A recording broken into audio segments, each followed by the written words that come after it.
Looking for that perfect camera bag that allows you to travel the world or to your local Starbucks? In this video, I'm sharing my thoughts on the Peak Design 30-liter travel backpack.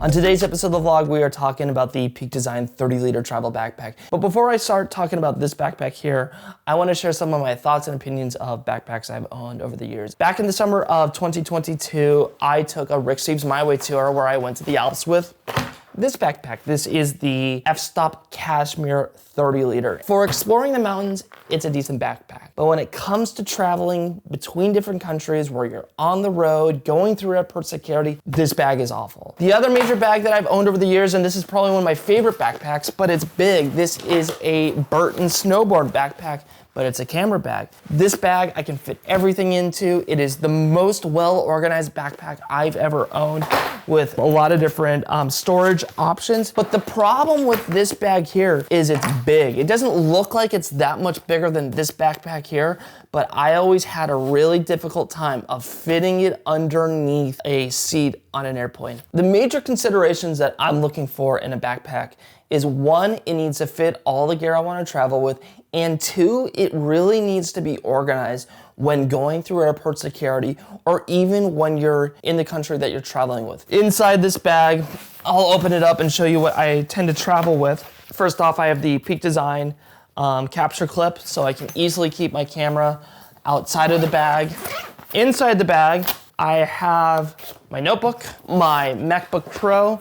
Inside, we have a medium camera cube, camera strap. Inside the bag, we have the Sony 16-35 f4. I thought this was a better lens for everyday use. It was a little bit of a cheaper lens. We have the Helios 44-2. I really haven't shot much with this lens. It's more of a creative lens, so that's there. Blower. We have the drone. And we have a few NDs and polarizers. We also have our drone remote. I'm currently talking to my Sony a7 IV with the Sigma 24-70 and the Rode Video Mic Plus. That would fit in this bag as well. We also have my tech pouch. This is the Peak Design tech pouch, which has all of the gear that I tend to travel with, all those little odds and ends. My Kindle. I've really enjoyed working and using this backpack. I've found that I really like how minimal it is. It doesn't call attention to itself. That's a very big thing when traveling internationally. I don't want to be advertising that I have thousands of dollars in this backpack here. I want it to be something that is kind of overlooked, and I think this does a really good job of that. They also have a 45-liter of this backpack here. However, I don't think that'd be the right choice when it comes to travel, because the minute you jump up to 45 liters, it may not fit under the seat, especially on international flights that tend to have smaller storage in front of the seats. So I've found that the 30-liter is that perfect size for traveling between countries, whether you're flying domestically or internationally. The other thing I noticed about this backpack is just the quality of the straps. Initially, I was really surprised by that, and I found it to be really, really comfortable. Going in, I thought these straps would be kind of flimsy and lightweight. I was wishing they'd be a little bit more I wish they'd have a little bit more padding to them. However, after taking it to the Long Beach Grand Prix, I thought it was actually a relatively comfortable backpack. Now, one of the major complaints I have of this backpack here is the lack of pockets. If you look at the bag, there isn't much compared to many other camera bags on the market. We basically have this top pouch here, which has some really tiny pockets, which also has this internal pocket where I have some cleaning supplies for my sensor. Inside the backpack itself, there's really not much in the way of storage. I have my camera block, which I've already shown you, and I have some other pockets that are inside the bag. Let's see if I can turn it. We have these tiny pockets inside the bag here, which you really may not be able to see.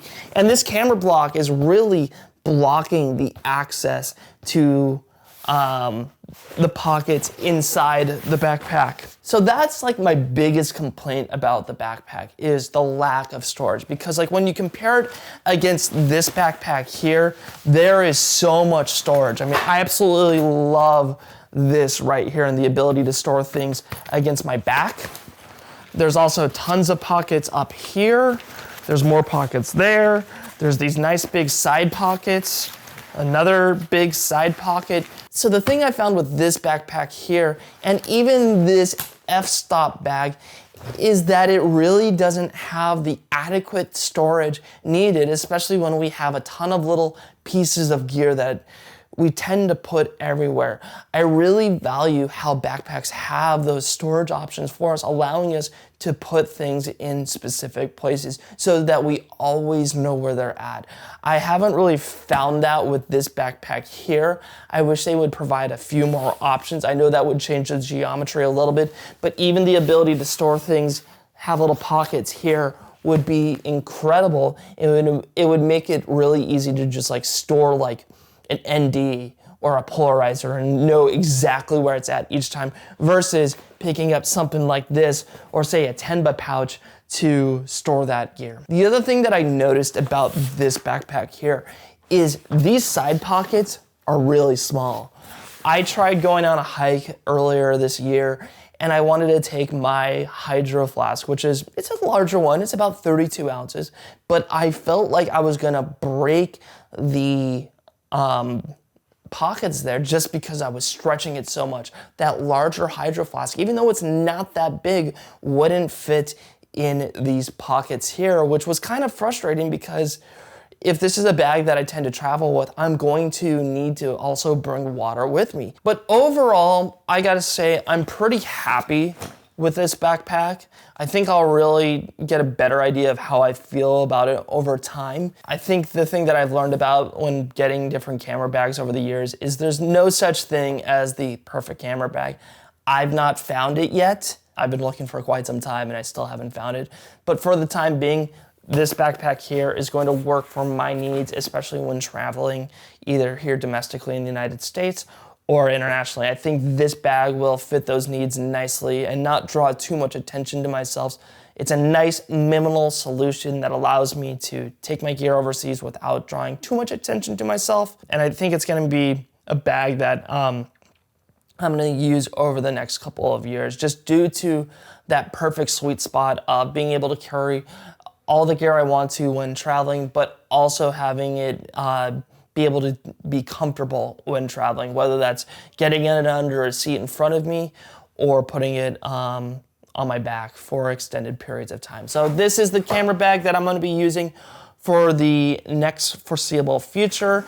If you have this backpack or if you have other Peak Design backpacks, I would love to hear your thoughts on why you love their gear. I have this one and I have the Everyday, and of all the gear that I've used from Peak Design, it's so well thought out, it's so well designed, and it is the best camera bags that I've owned just based off of the build quality and the thoughtfulness that is going into their products. And I'd love to hear your thoughts and opinions of their gear, why you like it, what they could do better upon, and what little hacks that you found with the gear that you own. But that's all the time we got for this episode of the vlog. But as always, create, share, and sustain the life that you want. Get out there and make some awesome work.